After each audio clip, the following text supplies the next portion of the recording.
Welcome, everybody, to an edition of The Jeff Adams Show.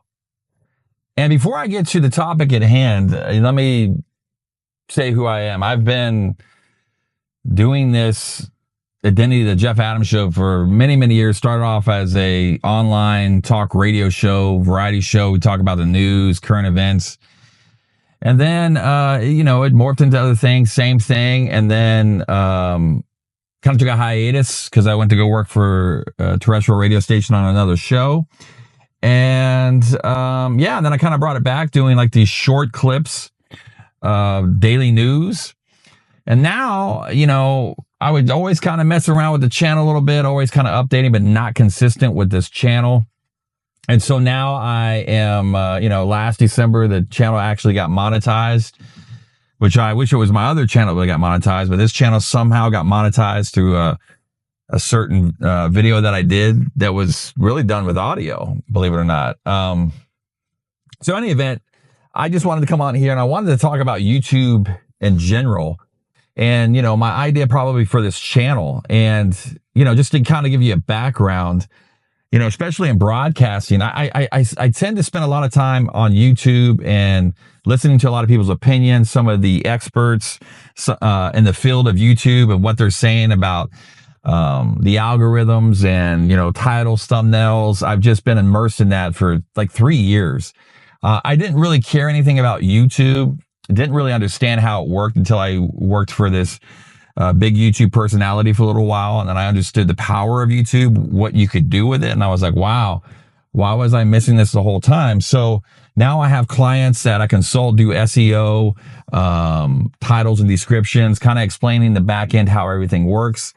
But typically, I've seen a lot of data as of late, and it's kind of depressing. I have this other channel that I just kind of started experimenting back in 2023.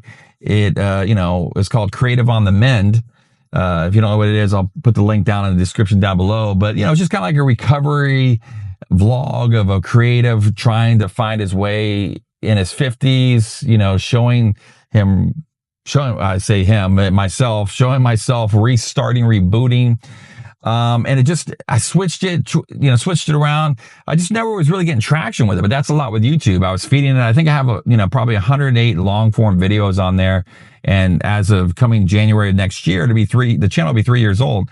But I noticed last year in December, I started getting crazy subscribers and I was like, wow, that it's really growing. I think I probably grew, 2,000 to 3,000 subs. When I started uploading, I'm like, man, something's happening here. And I saw my numbers started going up too, but I was like, I started looking at the hard data that YouTube was giving me.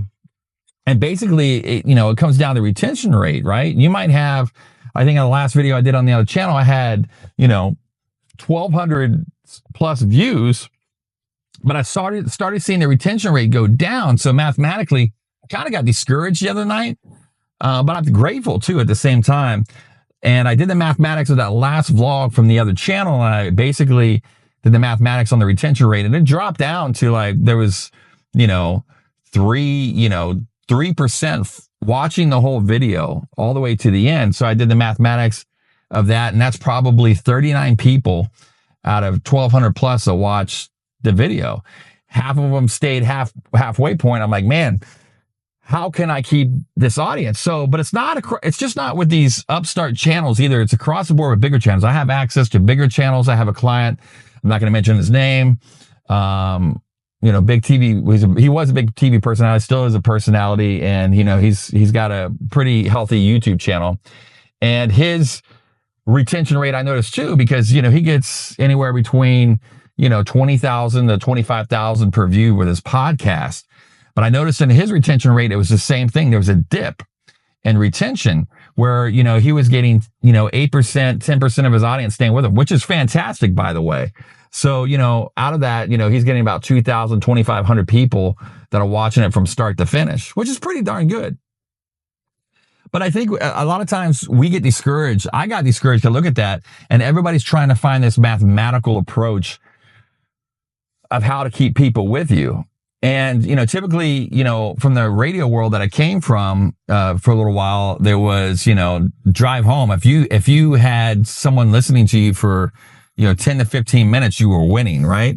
But now with retention rate, we're so segmented with this algorithm, because when I was in talk radio, we had something they called a program director. You had to do air checks, and he would listen to your air checks, and he would adjust you like, hey, maybe you should craft a little bit more like this, and this, and segue this into this. But we don't really have that. We have like an algorithm that is so segmented on YouTube that you have to do this video for this. You can't do a variety of things because YouTube doesn't understand it. It doesn't understand where to push your audience.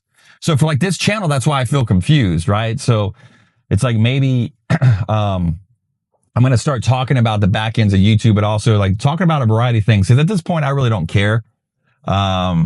If it works, it works. If it doesn't, it doesn't. But when I was in talk radio, even when I was doing conservative news talk radio, we were like a variety show too. We laughed, we joked. We did parody songs. And even when I was doing the Jeff Adams show prior to that, we would talk about political things, spiritual things, Christianity, comedy, and it worked. But you do that now, it doesn't really resonate too well on YouTube. Not unless you can really find your audience. So, if you watch this channel, that's what you're going to get. You're going to get some news. And, by the way, June 6th through the 10th, I'm going to be, filling in for Mark K, who's a, big time conservative talk radio host. I'll be filling in for his YouTube channel and his Rumble channel and all his other platforms when he is on vacation. So that's why I'm kind of getting back on the saddle and, getting this content on this YouTube page, Jeff Adams Show, and try to just stay really current with it. It's just tough. It's really tough because I'm doing a lot of different things, running other channels, and it's just a time thing. I know I can make this channel successful, but it's just a time consumption thing. And that's another thing too. It's like people always say their 2 cents about, man, if I can do this, you can monetize and you can make this. But the reality is I started the other channel. I started putting a lot of times just really understanding the hooks, pacing, editing, and you put so much work into it, and you realize that 39 people watched it out of the 1,200. You're like, man, what am I doing? So I think for this channel, I'm just going to simplify. I'm going to turn on the camera, go. I'm not going to do a lot of super editing on this. I'm just going to be talking, and I'm going to mathematically, I'm going to share these, super high end produced, mid-level produced, and then this just raw content. Not a lot to it, just venting, talking, because I might talk about some political things. I might talk about some spiritual stuff. I might talk about YouTube stuff. So deal with it, YouTube. And if you like this content, cool, stay with it. I'm expecting someone likes it because I got monetized and there's people watching this thing. So, hey, this is what it's going to be about. The Jeff Adams Show is going to be a variety of things, YouTube center focus, content creation, a variety of what's going on in the world, and just, personal stuff and, Christianity stuff is the stuff I live. So yeah. But I'm not discouraged by that because I am grateful that I had 39 people's attention for 15 minutes straight. That's powerful because we look at the bigger numbers of like, oh man, we got this. Cause I even looked at it back in the day. I was a popular Facebook Live personality when Facebook Live came out. I was on a platform called BeLive.tv, and I would go do these shows. Immediately, I would have, thousands and thousands of concurrent viewers at the same time, 3,000, 3,500. At one time, I had like 100,000 concurrent live viewers watching me live, which was unreal back then. Now you can barely do that because everything's controlled and pushed down. But yeah, and I always thought that was awesome. I had so much attention. All those people's attention for that moment, that second. Yeah, people were bouncing in and out, but it always balance it out. I had access to 100,000 ears and eyes for that moment. Now, with analytics now, we have so much concrete data that if you get someone, listening to you on YouTube for 5 to 10 minutes, that's great, right?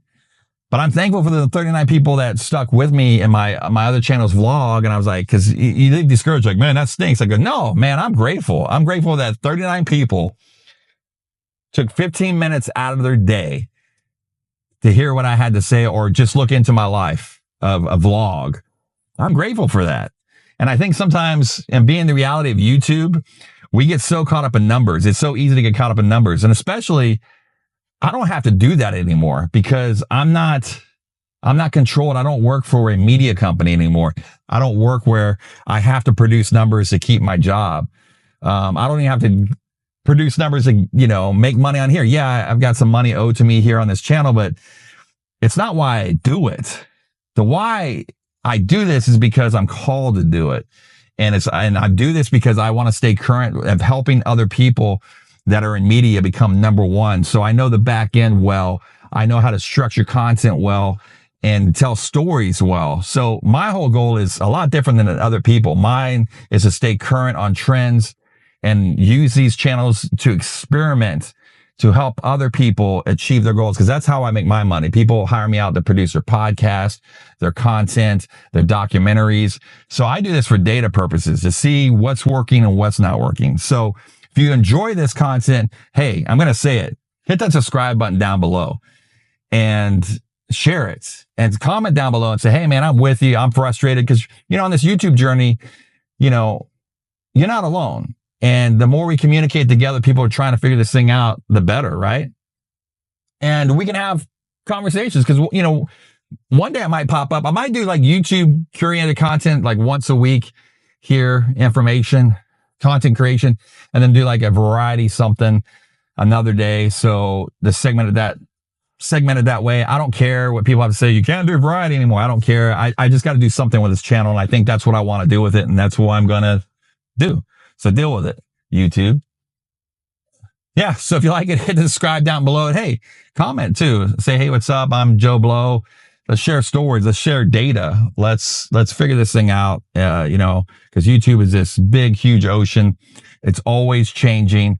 There's always these experts popping up and go, you need to be doing this and this. And, look, it's easy to get distracted, but I think different things work for different people. And I've studied the pros. I worked for some of the top tier YouTube personalities. I've been all the way down below. So I know what works. And you know what works on YouTube? It's you. It's what you bring to the table.